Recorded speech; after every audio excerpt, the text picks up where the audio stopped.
Salam alaikum, l'île au trésor.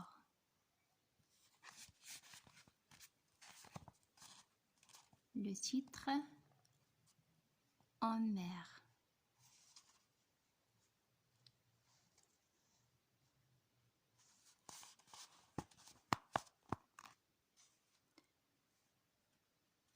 Je suis très fatiguée quand un peu avant la nuit, le navire met à la voile, mais je ne pense pas à me reposer.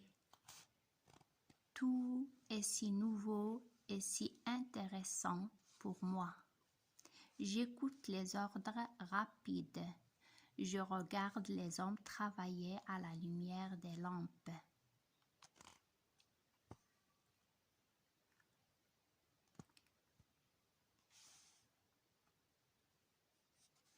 Maintenant, Longchon, à toi, crie une voix. Longchon, qui est debout à côté de moi, chante les paroles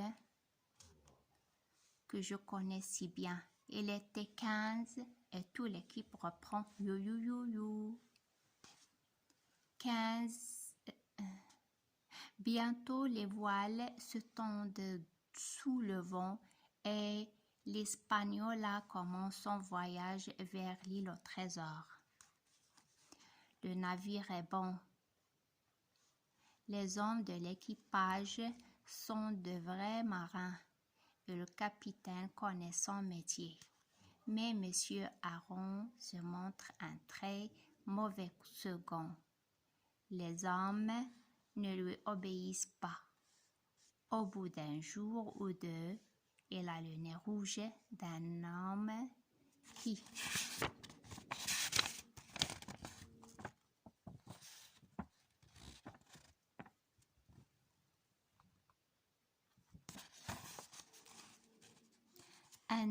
qui boit trop. Il tombe et se blesse, puis il s'enferme dans sa cabine. Il ne reprend son travail qu'au bout de 3 jours. Il recommence à boire, à se blesser et à rester couché. Nous n'arrivons pas à savoir où il prend le rhume qu'il boit. Une nuit, il disparaît. Il est parti, dit le capitaine. Eh bien, messieurs, cela vaut peut-être mieux pour nous. Il faut nommer second un des hommes. Monsieur Trelawney choisit Job Anderson, appelé encore Israel Hunt.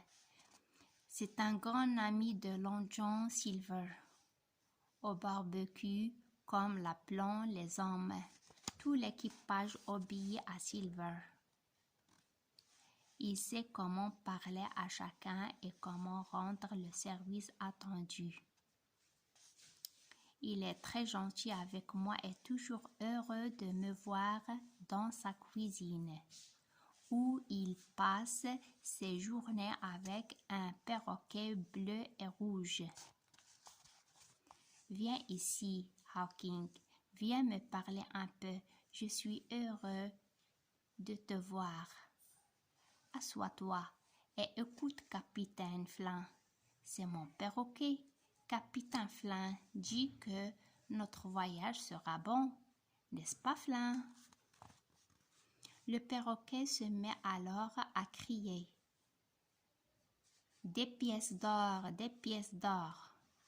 Long John lui donne du sucre. J'aime cet homme. Monsieur Trelawney et le capitaine Smalley continuent, eux, à ne pas s'aimer. Monsieur Trelawney parle le moins possible au capitaine et le capitaine, de son côté, ne fait que répondre. Il reconnaît qu'il s'est trompé et que l'équipage est bon. Il aime le bateau.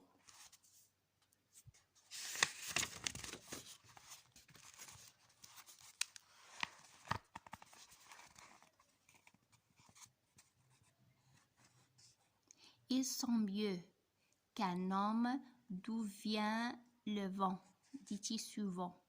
Mais il ajoute toujours, Nous ne sommes pas encore revenus à Bristol et je continue à ne pas aimer ce voyage. L'équipage est heureux. Monsieur Trelawney fait souvent servir du vin et des gâteaux à chacun. Un tonneau de pommes est toujours ouvert sur le pont. Trop donner n'a jamais été une bonne chose, dit le capitaine au docteur Livesey. Nous approchons, c'est le dernier jour de notre voyage. Cette nuit ou au plus tard demain matin, nous verrons l'île. La mer est belle. Tout le monde est heureux, gai. Or, juste après la tombée de la nuit, au moment d'aller me coucher, l'envie me prend de manger une pomme. Je monte sur le pont, je me penche sur le tonneau. Il est si profond que je dois descendre dedans. Il ne reste plus qu'un fruit. Je le mange avant de sortir. Et je m'endors, où je suis sur le point de m'endormir quand un homme vient s'asseoir contre le tonneau. Il parle et je connais la voix de Silver après avoir entendu une douzaine de mots.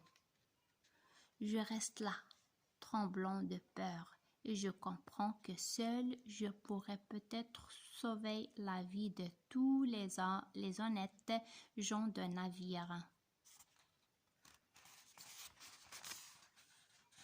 Et c'est fini pour aujourd'hui. À la prochaine, Inch'Allah. Salam alaikum wa rahmatullahi wa barakatuh.